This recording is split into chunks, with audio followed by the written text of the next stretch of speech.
What's going on, my friends? This is Dave Sharpe. Welcome to Wake Up Legendary. And this morning we're going to be talking about something that I don't know, maybe I'm the only one who can relate to this, but I just have a feeling I'm not. From anxiety to depression, right? These are kind of two feelings and conditions that go hand in hand with each other, and I think there are way more people than one might know that can relate to feeling those feelings and battling both of those things. So we're going to be talking to Ricky, who's going to tell us how he went from anxiety and depression to building his personal legacy. Ricky, welcome to the show, buddy. Thank you for having me. Where are you calling in from, my friend? From the east coast of Canada in Halifax. Okay. Wow, man. It's amazing how we can connect with each other from all over the world here on a simple little, morning show like this that's low production and just, it amazes me, man. I'm down here in Florida. You're up there in Canada and it's awesome, man. Welcome to the show. Thank you. So talk to us about how you found us and a little bit of your backstory. What was it like with this anxiety and depression? How did it show up in your life, and how is it changing now? Well, for me, like I've always been the person to kind of like bottle up things. So, as you go through that, you kind of just try to go day by day and go through the motions. So when I found you guys, I was actually in the midst of another career change. Mhm. And I'll get back to that, but I found you guys, I guess, back in January Mhm. of this year, and I left it at that. I didn't really pursue it because I was just trying to get through, every single day, just step by step, and then finally you just hit rock bottom. Like you get to a point where you're just like, enough is enough. Like I got to make a change. Like I got to start taking care of myself because there's people that depend on me. Yeah. So yeah, that's kind of the gist of like what started to motivate me to say, hey, like, you know, you're not in this, you're not alone in this, Mm. right? And even some of the videos like in the challenge, like those resonated with me, like all the mindset stuff, because I wasn't in the right mindset, Yeah. right? So, um, and What and then brought once you, on the anxiety? Oh, go ahead. What I yeah, said. and I think just once you get into that, and once you start opening up and being a little bit more vulnerable, then you really start to see like what kind of support is out there that you Mhm. might not think that you actually have, whether it's family, friends, or people on the internet, whoever. Yeah. Um, so yeah. Have you found some of that support here in this community? I mean, maybe not specific mental health support, but Mhm. support that's benefited your mental health. Yeah, definitely. I mean, just even when you're creating content and people are like, I appreciate the information you're giving me. Um, I appreciate you. I enjoy your facial expressions. It gives me, positive vibes. So those kinds of things really help, especially, you know, uh, going into the space. It can be intimidating, and I think um, that's kind of like what also pushed me to be like, no, like there's more out there. There's people out there. There's people that can relate. So you got to kind of share your story and help yourself by helping others. Yeah, wow. I think that's exactly, and I think I mentioned this just earlier on another episode this week with somebody. When I got clean from drugs back in 2008, I couldn't imagine how I was going to stay clean because it was all I knew. Like Mhm. I just knew I didn't know career. I didn't know. I that was my rock bottom. That's kind of all I knew was just was just depression, dereliction. I mean, I was really in a bad place. And as I was trying to stay clean, the ultimate secret ended up being exactly what you said: find Mhm. somebody else to help. you know Yeah. stop making it about me. So I started going to 12-step meetings and stuff like that. And instead of making it all about me, I started to be of service to other people. And that's just like you said, that's the exact same thing. It works exactly like that in business and in marketing, at least in this industry, is that when I stop being the newbie, the newbie here, who can help me, who can support me, I need to build a support group, Yeah. surely, but the whole world can't help me. You know what I mean? Like, everybody was not put on this earth to help me. Right. What I can do, again, is I can build a support group. I can be a part of a community, but if I can muster up the energy to go and be of service via sharing my stories and value in my marketing, it is amazing. Not only does my business become more profitable, but I also, now I begin to get positive feedback from people. They're like, thank you for helping me. And I'm going, holy shit, just a couple of months ago, I'm at the pits of despair. I'm the one who I think I need all the help. It's just, isn't it? It's almost like magic, man. Yeah, definitely. But even though like I'm starting to have not just success in my business, but my personal life, mentally, it's still a work in progress. Like, you constantly have to work at it. For Totally. me, there's always going to be feelings of inadequacy, or, Sure. I used to look at failure in such a different light. Like, now I look at failure as an opportunity to learn, opportunity to grow. Before, that was the one thing that was keeping me down. Like, my parents, God love them, they did everything to give me a good life growing up. They immigrated from other countries. And so that was kind of the thing, like, where I was like, you know what, I'm not living up to, I'm not living up to the expectation, or, I need to do better because they did for me. Right. Yeah. But yeah, so it's always in the back of your head. But Yeah. if you can look at it in a positive way and kind of have another purpose, whether it's helping others or Yeah. providing value, whatever it is, then that kind of centers you and brings you back. Yeah. It's amazing how much of our childhood and or family of origin stuff affects our business. And I just don't think that we give it enough credit. We're always looking. One of the ways that over the past 4 or 5 years, really since the beginning of Legendary, I had been in business and been in this industry for 6 years before this. We're in our 5th year of business, and I've been doing this for 11-ish, I don't know, 2009, so maybe almost 12 years. And I was good. I was, and I had some significant success before I launched Legendary. But what's happened over the past 5 years or so is I really got into some deep inner work and did some hardcore therapy. Really dug deep into David, and not just trying to build my skill sets, and become the next, what's my next business hack, or I always used to be looking for the answer to my problems in a business book, and it's got to be some sort of a business solution and earning more money and all this stuff. And instead I looked at my personal life, my personal psychology, and a lot of my, childhood. Where are a lot of these habits and patterns and limiting beliefs that I have coming from?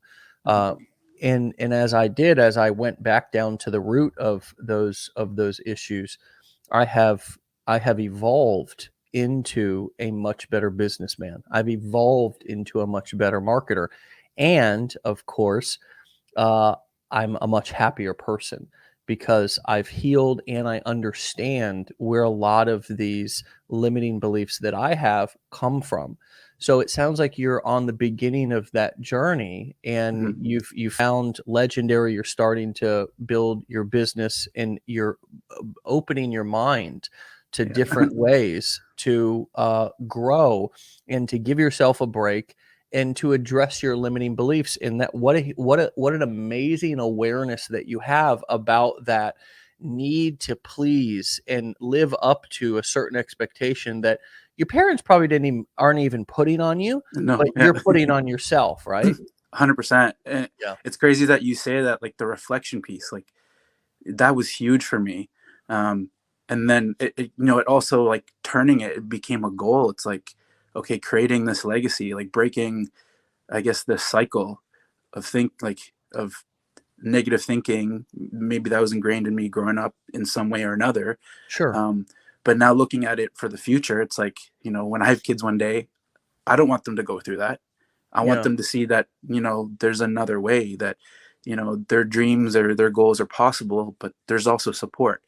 Mhm. Um, and then I guess on going back to like reflection, like for me, journaling had become such a huge thing, just writing my thoughts out, and then putting that back into my business. It's like, okay, like, all right, let's plan things out. Let's, it just became, went from something negative into like such a focus on a positive thing in my Yeah. life. And Yeah.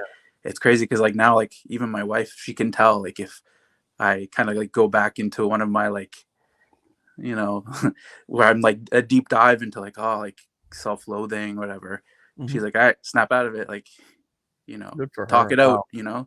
Good for you to have such an amazing person to be there to support you like that. Mhm. So, can I ask where your parents immigrated from? Like, where is your roots, and how where and how did they grow up? Just a not a long story, just country in a nutshell. Yeah. So my mom came from the Philippines. Okay. She actually, whew, over 30 years ago now, she left. Wow. My brother was actually born there. So, crazy enough, she had to leave him to come Mm. to Canada to make a living and then bring him over. And then she met my father, who came from Poland, 6 months after she arrived in Canada. And, they, they hustled and made things happen to get my brother over. And then I came Mhm. along, and yeah. And things were the reason why I asked that is because things were a lot different for our parents' generation. How old Mhm. are you? 32. Okay, so Yeah. we're in the same generation. I'm 38. Yeah. Just turned 38 the other day, Wednesday. But our parents struggled in different ways Mhm. and had different. We got to think about the information that they were getting even from that previous generation. There was a lot of you got a hard day's work for a hard day's pay. There was money doesn't grow on trees. There's a lot of, I would call them, limiting beliefs around money, limiting beliefs around um it, maybe opportunity. I'm not sure. For each of our parents had their own sort of special set of issues, or struggles, challenges, whatever you want to call them. But my point here is that a lot of what we learned and what we got has just been passed on from generation to generation. It's what our parents were taught, and then it's what we were taught. And it's why so many of us have limiting beliefs around money and limiting beliefs around, ourselves, feeling inadequate, feeling, the need to either live up or be better than our dad or mom, right? Men, either want to be better than their dad or have a hard time living up to his shadow, right? It's usually one or the other. And my mother grew up, we just had this conversation the other day. It was very enlightening to me, with her parents not really caring about her grades. She had four other siblings, a couple of boys, athletes in that. So she was almost like she was a middle child afterthought. So then in my childhood, she sort of was super hardcore critical. I was one of the smartest kids in elementary school, but if I got 99%, she'd say, "Why didn't you get 100?" Right? And so that made me a perfectionist and highly critical on myself. And I had to learn how to give myself a break, just because I don't do it perfect doesn't mean I shouldn't do it, because Right. that's sort of how I've looked at a lot of things, right? If I can't do it perfect, then there's no sense of doing it, right? And that's me too. I had a hard time with failure, and I had to learn how to give myself a break. Sounds like you're going through something similar. Sounds like there's a certain flavor there that's similar between you and I with that. Seems like you you were maybe, who knows what your parents told you when you were growing up. Maybe there was messaging to you from them that we worked our ass off to get over here. Now you better do something. It doesn't matter. The point is that Mhm. you had that pressure, whether it was put on you or somebody else, and you got to give yourself a break. Just Yeah. like I got to give myself a break, realize that I'm not going to do this thing perfectly. Yeah. It's not going to be perfect. It might not be pretty, but like you said, the failures and the challenges are opportunities to learn and grow. And that's all that matters. The only thing that matters is that I don't quit. Yeah, 100%. And even, getting those thoughts, what's ingrained into us early on about, financial education and everything. Sometimes it's not even spoken. Sometimes it's just, you see it. And Totally. the same thing, like I just recently had a conversation with my mom, and she was like, like I, back in the Philippines, used to work 16-hour days, and she had 4 or 5 brothers. But, in her time, um, it wasn't really like, she wasn't supposed to be working like crazy. It was supposed to Yeah. be the men doing that.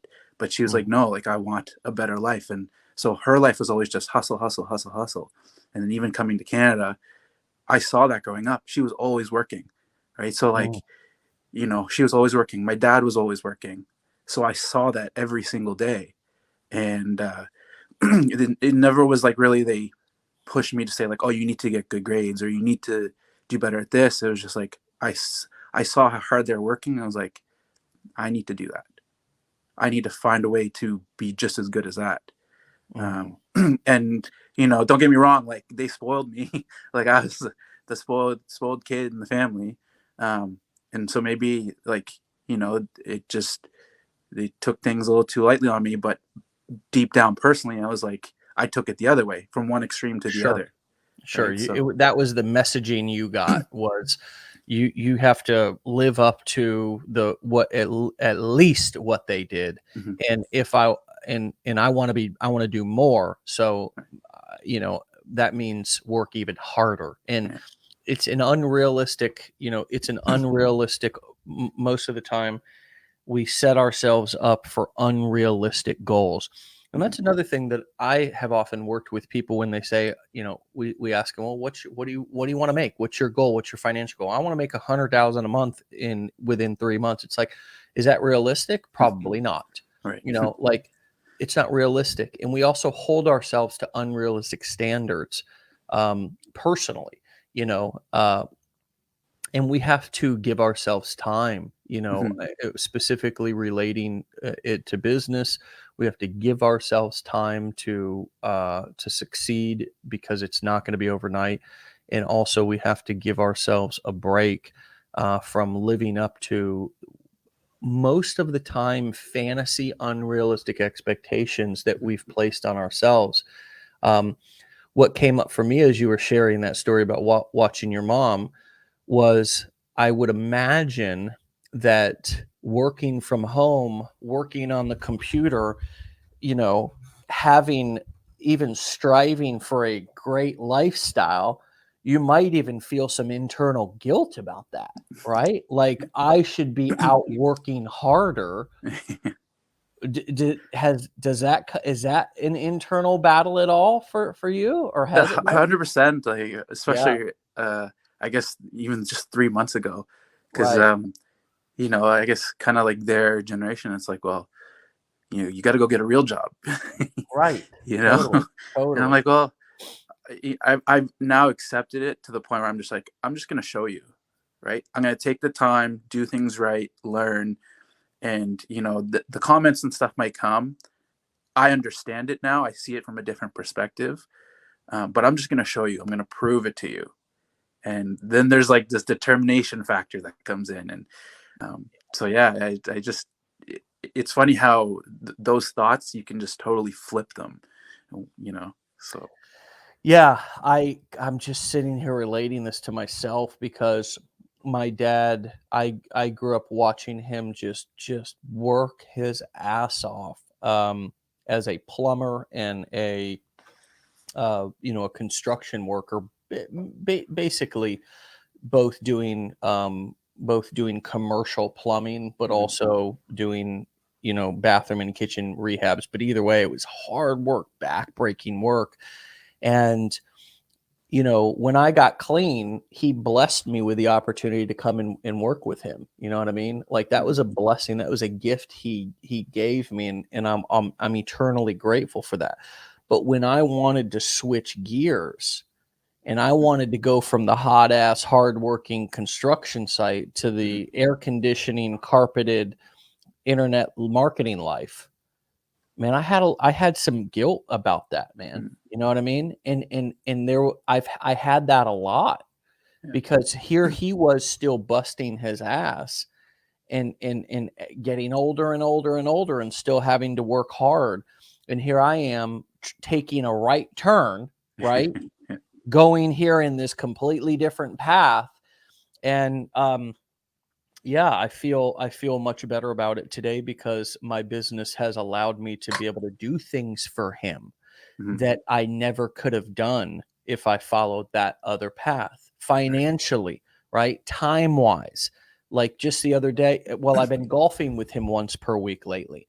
There's been different periods where we would go out fishing once or twice a week, right? Yeah. Bought him a car, bought him a house, have helped him out in ways. So, I've been able to deal with that like guilt, but I had that initially at first myself, Ricky. It's interesting that you sharing that brought that guilt up that I had of taking that right turn and that more cushy internet marketing life instead of that hardcore 12, 14-hour day on the construction site.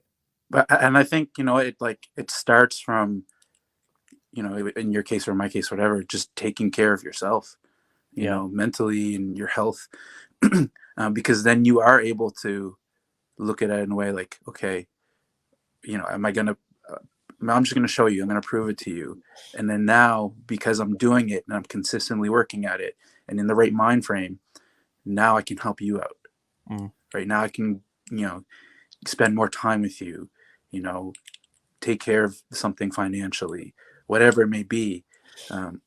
It all comes down, back to how you take care of yourself. Right. And then you just keep growing from there. Like, especially for me in this business, like I look at myself as leading by example.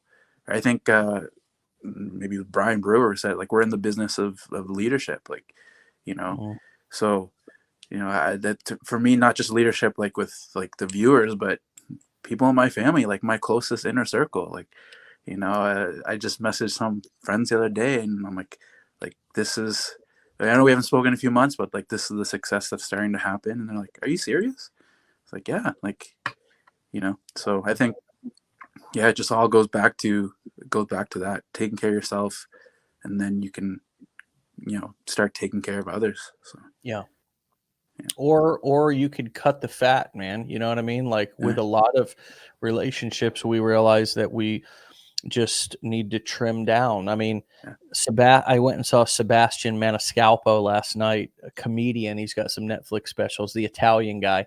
And he was like, at 48, I'm not looking to build new relationships. He was talking about like meeting other dads at his kids' school and stuff. He was like, I'm looking to get rid of a few, And it was so funny, man, because like I can relate to that in my life as well. Like I'm like, damn, maybe even for different reasons. It's like not just because I don't want to have relationships. It's like I do want to have relationships, but I don't want to waste time with people who are not going to be on the same page with me. You know what I mean? Like I have a hard time hanging around people who just have not done any growing. And like, you know what I mean? Like there's been, my wife and I have both lost friends or friendships kind of faded. And we're like, sometimes we'll see somebody or see them on social media or something, be like, damn, wow, I was such good friends with them at one time. And we just grew apart. Like, and they're still doing the same shit. You know what I mean? And it's like, that also applies. I think also the older we get, and I don't know, there's people that are watching and listening that are much older than both you and I. But man, I just don't have time also to be convincing people or spending any time. If I start to get like low vibes from somebody, like Hmm. they're just getting by and not doing anything to grow or be better, kind of further their life along, that I'm just like, fuck. Yeah. It's almost like I can feel it, and I'm like, man, I got to get out of here because my vibrations are just, they're dropping, baby. I'm losing power by the minute. You know what I mean? Yeah, it directly affects you. And like, for some people it takes so long for them to figure that out, like, because again, you're seeing it. You're just, whether you're seeing on social media or with them, a couple days a week, whatever, you're seeing, the negative vibes, and Yeah. then it just affects you until you actually, realize, okay, like, no, this is not what I want to do with my life. This is not the people I want to surround myself with. It's like your So inner circle is huge, like in terms of that growth, support, you know. So Kevin asked, I'm 63. What are the top two or three things that helped him get his stuff off the ground? You've shared a few things. Share a few other things over the past few months that have helped you to kind of really get your head screwed on right, and start turning some of these struggles into strengths and get your actual business growing. We can talk about some of the marketing you've done as Hmm. well. Some you're on TikTok. We'll throw Yep. that up as well. You're on, I guess, Instagram and TikTok at Kuya Wealth. Yep. So give us two or three things that have helped you to get things off the ground and really start moving here with your business. Yeah. So I guess the main thing has just been the consistency of everything. Whether it's being on TikTok or Instagram, Pinterest, whatever, just can just showing up every day, you know, putting content out there, interacting with people, responding to the comments, messages, whatever it may be. But also to actually, like watching this show, and watching some of, like, I call them like the OGs because they're the ones that kind of like inspired me, like the Stacey Laws and Brian Brewer and all them, like seeing them, and then even seeing like newer people and hearing their stories and finding something that you can relate to was like, okay, I can do this. Um, and even early on, just, when you're starting to post content, again, for me, like the whole, trying to be so self-aware that it can almost just affect you Yeah. negatively. I used to be the very first time you post, I was like, oh my God, like I got to keep checking up on it, or like, are people going to like it? And I was like, no, like, I know my message I want to put out there, the things I Mm. want to relay out to people. I'm just going to do it. And whether people like it or not, or they relate to it or not, if they want to stick around or not, that's cool. Like, but it almost has become another tool for me to kind of like, you know, an outlet almost. Mm. So A for me, just therapeutic outlet, right? You said, yeah, you mean, exactly. I totally get that, man. I totally get that. Yeah. I love also how you, like how you talked about consistency. You gave some kind of what you mean by consistency. What does a day look like? I mean, walk us through kind of like what do you have a routine? Do you not stick to routines? What kind of does an average day Mhm. in your life in business, and how and where do you fit your marketing into it? Yeah. So you know what? Routine's huge for me because I know now if I'm stuck in a rut, it's because I've gotten off my routine. Mm, Right? So the routine kind of like brings me back. Um, but yeah, for me, like I still have, another full time job, which I also work from home. So that's kind of been the beauty of that, and this is that I can kind of schedule things around that. mm, Um, but it's usually it's a couple at the beginning. I spent a good amount of time every day just getting things organized because I wanted to automate things as much as possible. But now it's like, I commit myself to at least 2 hours a day, whether it's putting something out there on TikTok, you know, posting 3 times a day, whatever it is, and then responding to people, like that's the biggest thing is I want to connect with people, you know, even on an individual level. And see what they're about. And if we click, then yeah, like this is it's another relationship that let's work on it. If not, then we just keep moving. So Yeah. yeah. Well, I like how you pointed that out. What that I'm either creating content or I'm connecting with people. I'm not going and endlessly watching other people's content, getting ready to get ready, thinking about one day what it's going to be like when when I get ready to get ready. Yeah. It's actually I'm doing what I call, listen up everybody.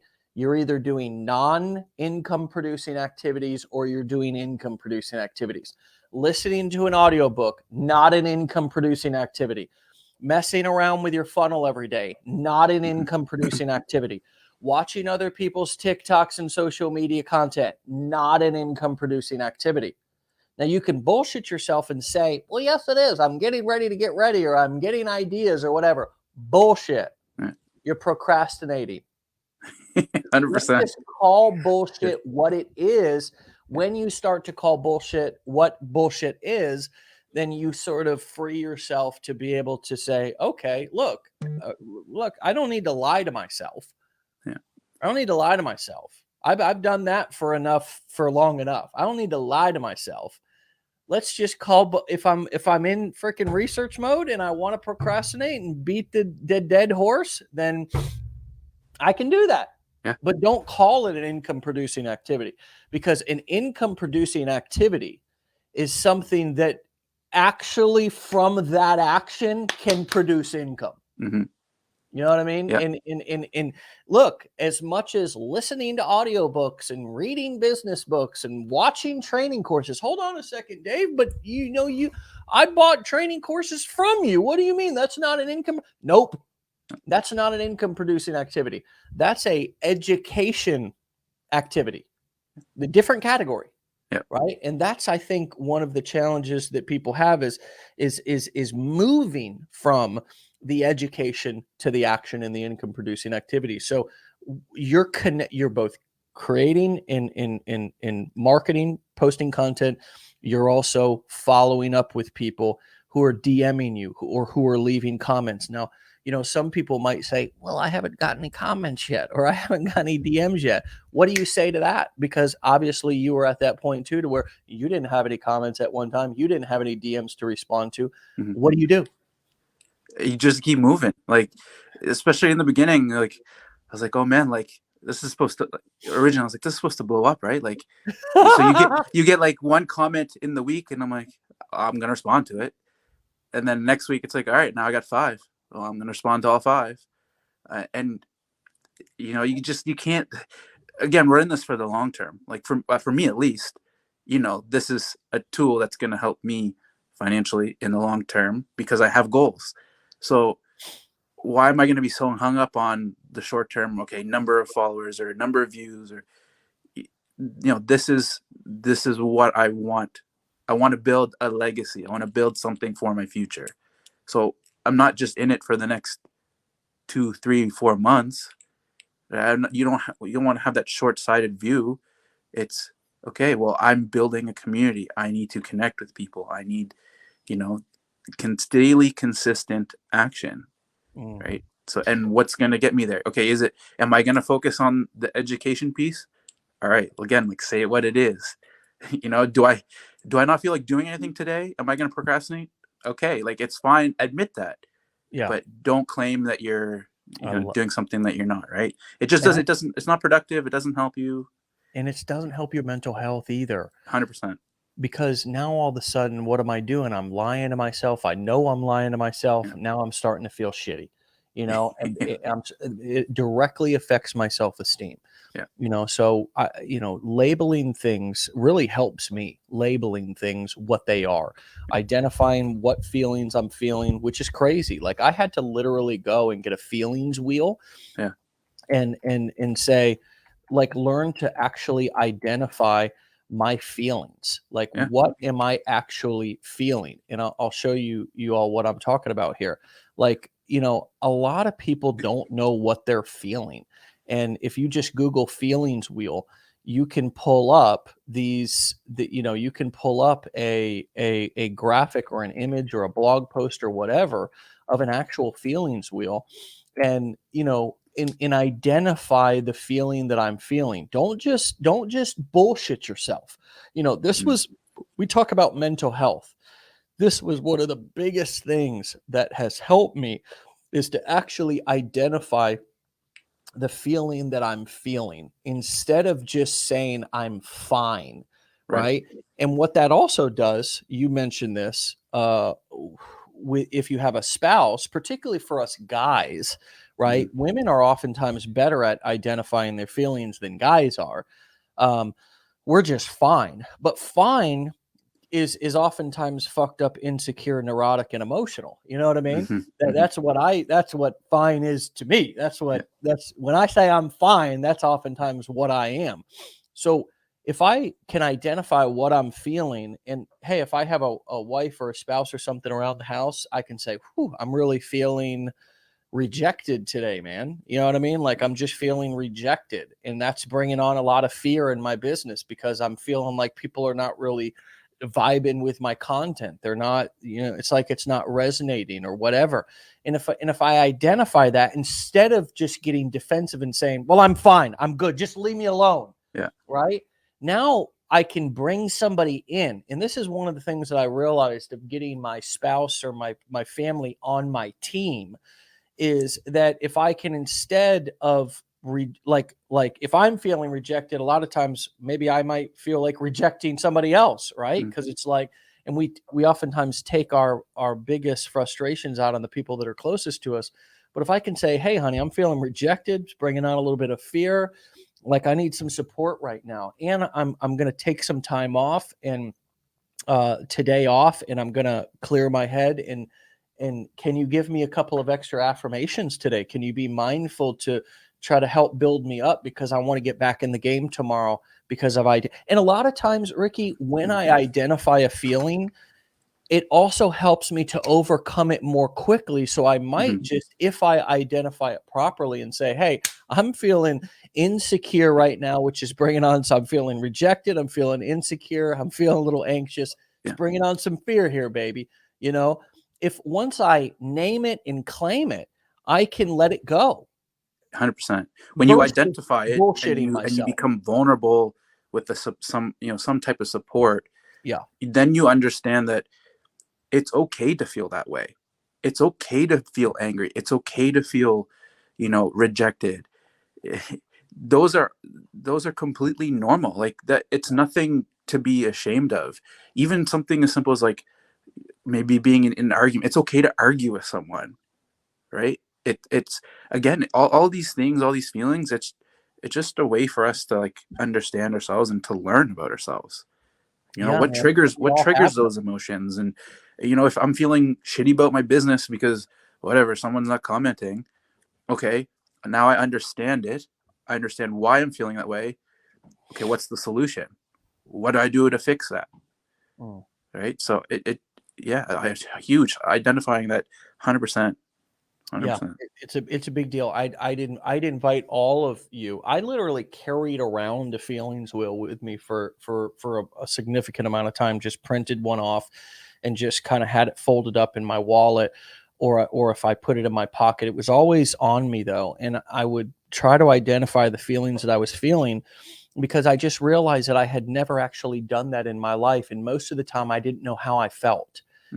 And so here I am trying to navigate working with other people. And this is a big deal, because what are we doing? We're working with other people. We're working with, I mean, the most wealthy folks in the world are in sales and marketing. They're in sales and marketing. They're not in, politics. They're not CEOs. They're even the best CEOs and founders of companies focus on sales and marketing primarily, because if you can't market your product, there's tons of great products that sit on the shelf, and inferior products sell more than them because of their sales and marketing, So as the founder of your business, as the CEO of your business, you got to really focus on sales, and you got to focus on marketing. And what that boils down to is psychology. And it's understanding who you're talking to. It's understanding the human being. And what's one of the fastest ways to help understand the psychology of another human being? It's to understand your own psychology, because you are a human being. Yeah. And so working on yourself and getting deeper and more closely and more clearly in touch with how you operate, what feelings come up for you in different situations, labeling feelings and correctly labeling them and understanding what's happening allows you also then to communicate and be more empathetic to others instead of judgmental, or instead of arrogant, or Mhm. instead of, coming off insecure. A lot of people, because they may feel rejected and insecure and be having fear. So what do? To overcompensate for that, they end up coming off as arrogant because they Mhm. want to mask those feelings. Whereas if they just named them and claimed them and Yeah. said, this is what I'm experiencing right now, and be vulnerable and just humble about it, now I can go out and I can be more comfortable in my skin because I'm not trying to mask something, Yeah. pretend it's not there. Does this make sense to everybody? And what comes up for you as I say that, Ricky? Well, You we refer get so hung up to it all on, as a man? like, I guess, like, the business side of things that, we always talk about marketing, like, we're trying to solve problems, right? We're trying to solve someone's problems, but we forget, like, these are real problems. These are Mhm. real feelings that people have about their life or their financial situation or whatever you're promoting. Like, you are actually trying to solve someone's problems. So if you understand that they're feeling towards it, whether it's a relatable story from your own life experience, right? If you get a grasp on who you are, then you really can help solve someone's problem.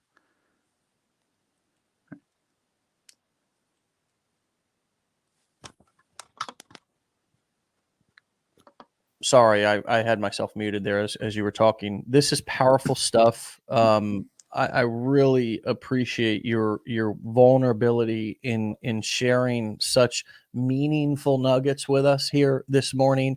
This is what I think. This is what I enjoy. I enjoy this so much versus just, you know, uh, there's so many shows and so much content nowadays out there online that's business building Mhm. content and how to build your business. And it's just all, it's a lot of it's so fake, and it's so shallow. It doesn't have any depth. And I like having these conversations because they're dealing with real stuff that we're actually dealing with.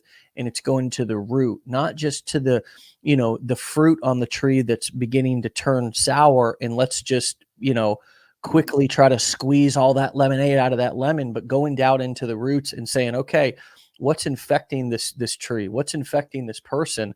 What's infecting and affecting them? And how can we address it? Not try to just put a quick band-aid over it.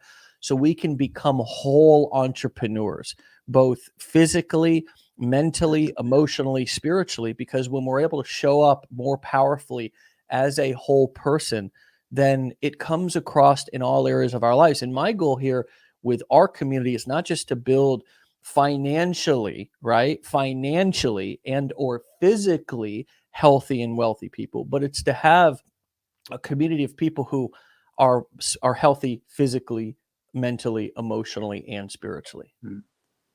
100%. And that's, I guess, for me, that's been the beauty about this process and being, here with you guys at Legendary, is the community aspect. Even when you're a complete beginner, there's the Facebook group, right? There's people out there supporting you, wanting to see you succeed, wanting to see you grow. Um, and that's so important. Like, it's, you can't beat that. That support network is huge. So, Yeah. yeah. Well, brother, listen, thanks for your time today. Have a fantastic weekend. Keep up the great work, man. Stay legendary, my brother, and come back and keep us posted here in a couple of months if you would. 100%. Thank you very much. All right, Ricky. See you later, buddy. See ya. All right, my friends, family. Look, it is Friday, and it's an opportunity to both rejuvenate, recharge the batteries a little bit, and also maybe throughout the weekend, carve out a bit of time to be able to knock some additional things out that you didn't get done this week. Now, today's Friday. There's, at least for us here on the East Coast, there's plenty of time here left to do that as well. So, whatever you do this weekend, my hope is that you do what's best for you, what's right for you, and you be true to yourself. And maybe one of the best things that you can do today and this weekend is to take a good, honest look at yourself, not your business, but yourself, like we've been talking about on this episode. And print yourself a feelings wheel and maybe practice. Just try to identify, what am I feeling this weekend? Maybe share that with somebody, and name things and claim things, and don't let them dominate you, right? Because when we don't understand what's going on with us, or we're just feeling things and trying to mask them, they end up dominating us, right? What we don't name and claim dominates us, right? And man, if you want to, like, a major lever mover, like something that's going to really move the needle in your life and business, what we talked about today is really it. So, all right, we'll see you back here for another episode on Monday. Be great, be legendary, get out of here, have a great day, and we'll see you on Monday. Bye-bye. Peace.